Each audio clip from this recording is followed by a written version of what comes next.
So imagine this. You're a super rich kid. You've got money, a mansion, probably a pony named Stocks Bonds, but you're completely alone.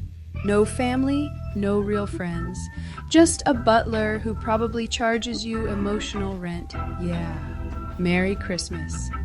Today we're diving into the weirdly charming, slightly chaotic, and surprisingly heartfelt 90s TV movie Home for Christmas, also known as Little Miss Millions. And trust me, this movie has everything.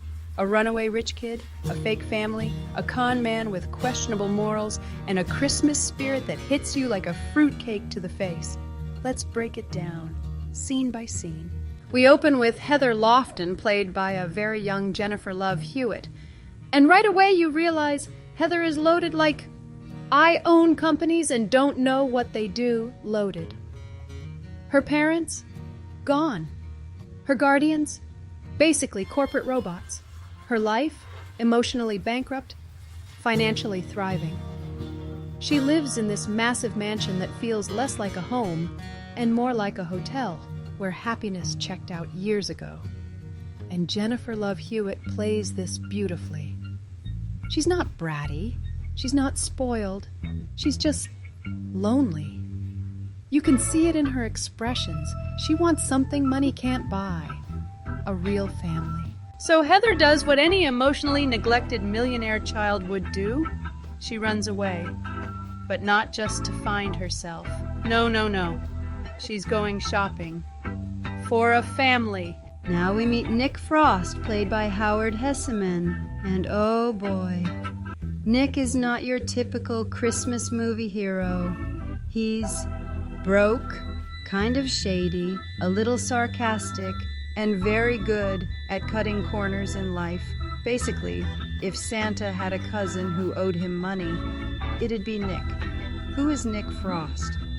Nick is the kind of guy who thinks long-term plans are optional, has probably said this'll work out right before disaster, and survives purely on charm and improvisation. But here's the magic of Howard Hesseman.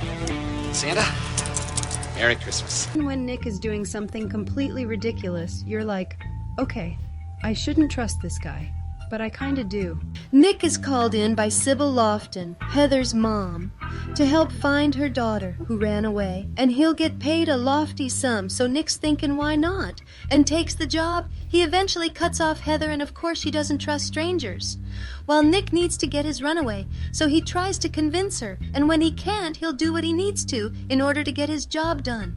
As they take their ride, Heather is still skeptical and questions Nick's credibility, seeing they're in a rental car. I want to see your badge. The police are after Nick at this point, thinking that he's kidnapped Heather, imitating a police officer.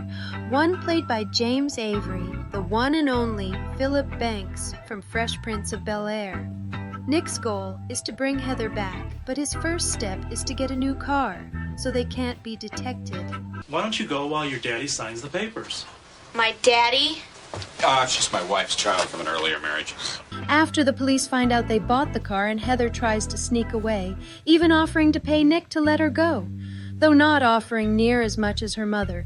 Then eventually the police go to the media and Nick's a kidnapper. Look, you better let me go before it's too late. Sure. But they'll take you to jail. You don't want that. You're right. So I'm not going to let him catch me. Later in the evening they run into some action in a bar, and Nick has to save the day. This builds the bond between Nick and Heather even more, saving her life. Don't worry, sweetheart. He doesn't have the guts.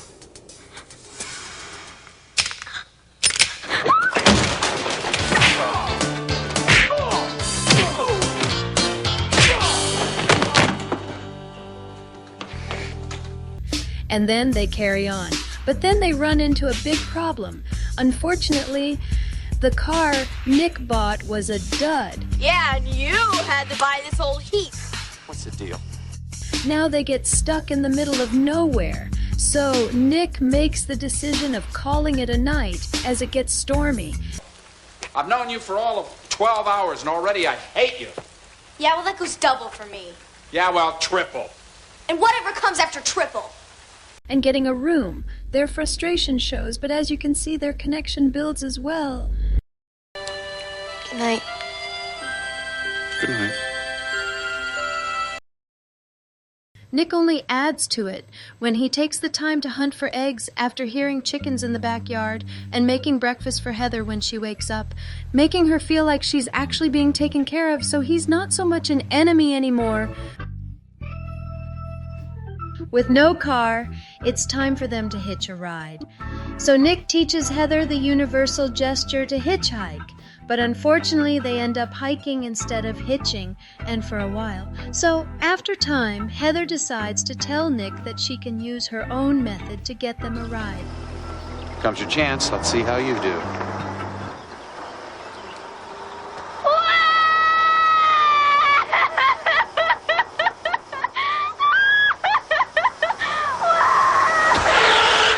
And it worked right off the bat, but they have different plans. Heather wants to go to Denver, while Nick wants his $500,000 and returning her to Flagstaff to eventually get the ride, though it's not the preferred ride they wanted to hitch.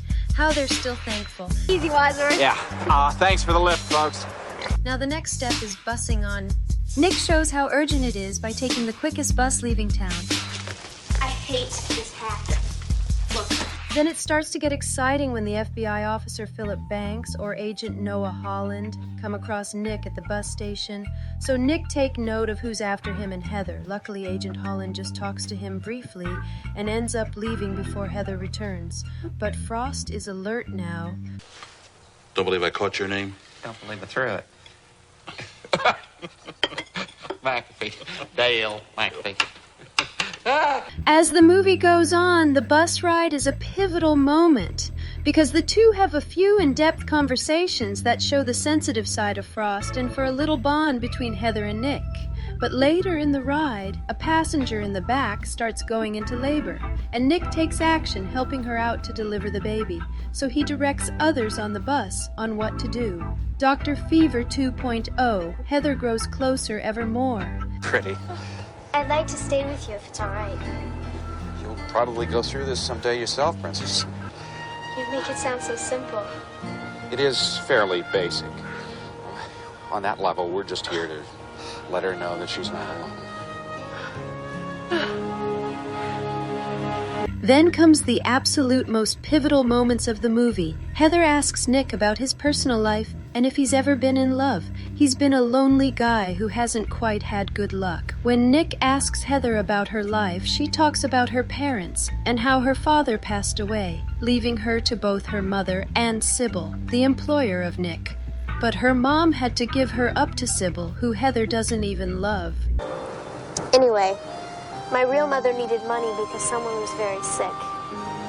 So she said that Sybil and my father could have me. Another pivotal moment is when Nick reads about it all and then realizes that his priorities may be wrong. Should he try and get $500,000 and return her to someone she doesn't love, or should he help her get to her real mom? I know our arrangement stipulated that I was never to see her. Every night I hate myself for that decision. But Mother desperately needed money for her treatment. Frost and Heather run into a little more trouble when they have to stay in Barstow for the night. The cops track them down, but Heather sees them in time and they head out. Now it's time for more action.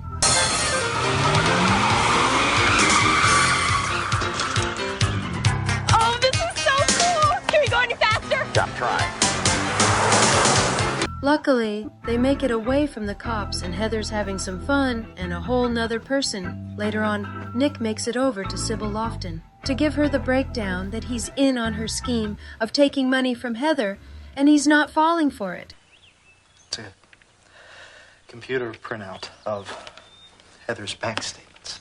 And Nick gives them a good idea that he's fully on Heather's side and ready to protect her. If I find that you are embezzling even another penny from this girl, I'll hang you both by your Christmas balls. One of the film's strongest elements is its message about family. Little Miss Millions, or Home for Christmas, whichever you want to call it, suggests that family is not simply defined by money, status, or even biology. It's built through love, loyalty, and the people who genuinely care about you. The movie also explores themes that were common in many family films of the 90s. The importance of being yourself, the challenges of growing up, and the idea that children are often more perceptive and resilient than adults realize.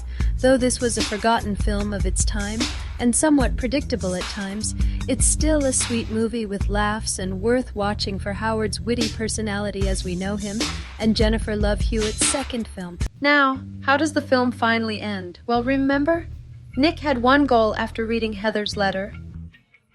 It wouldn't be a Christmas movie without redemption. Nick decides to fix things. Not for money, not for convenience, but because it's the right thing to do. And honestly, that's the biggest character growth in the whole movie. The real family moment in the end. The idea of family changes. It's not about blood, money, or perfection. It's about showing up, caring, being real, even if you started as a complete fraud. Heather Lofton is the emotional core of the movie. She represents loneliness hidden behind wealth, the desire for connection. It's better to give than to receive, so I brought you a little Christmas present. The courage to believe in something real. Hope you like it, because I can't take it back. Jennifer Love Hewitt brings a sincerity that makes the whole movie work. Without her, this story collapses. With her, it hits. Nick Frost is the engine of the movie. He drives the chaos, the comedy, and ultimately the redemption. He starts as opportunistic, careless, morally flexible, and ends as responsible, compassionate, human. Home for Christmas. Little Miss Millions is one of those movies that shouldn't work, but somehow does. Howard was great as Nick Frost, and it was an early film in the career of the one and only Jennifer Love Hewitt. The film worked, though. It's a little cheesy, a little messy, but full of heart. And at its core, it asks a simple question: what makes a family real? So next time you're scrolling through holiday movies, give this one a shot. Because sometimes the most unexpected stories hit the hardest. We'd like for you to come to Christmas dinner tomorrow. Would you like me? That was my wish. Please like and sub for more WKRP specials. Thanks for your support.